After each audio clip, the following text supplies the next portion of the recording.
Hello বন্ধুরা, আমি দেখো কি নিয়ে চলে এসেছি। তোমরা দেখো, এটা হচ্ছে সবুজ কাঁচের চুড়ি। কারণ এটা শ্রাবণ মাস, তো শ্রাবণ মাসে সব বউরাই সবুজ কাঁচের চুড়ি পরে থাকে। কেন পরে, কি কারণে পরে, সেটা তোমাদেরকে আজকে আমি বলছি। শ্রাবণ মাসকে ভগবান শিবের শুভ জন্মমাস হিসেবে উৎসর্গ করা হয়। এই সময় চারিদিকে বর্ষার জলে পুষ্ট হয়ে সবুজ প্রকৃতি তৈরি হয়ে ওঠে। মহাদেব শঙ্করের আর এক নাম পশুপতি। পশু পাখিরা যেহেতু প্রকৃতিতে লালিত পালিত হয়, তাই পশুদের পাশাপাশি প্রকৃতিও দেবাদিদেবের খুব কাছের ও খুব প্রিয় হয়ে ওঠে। আর সবুজ রং হচ্ছে সুখ সমৃদ্ধির প্রতীক এবং ভোলানাথের খুব পছন্দের রং।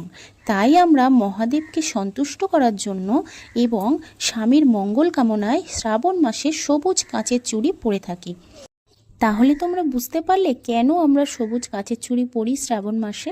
তো কারা কারা সবুজ কাচের চুড়ি পরেছো তারা কমেন্ট করে জানাবে। আর ভিডিওটা এই পর্যন্তই, ভালো লাগলে লাইক কমেন্ট শেয়ার করে দেবে।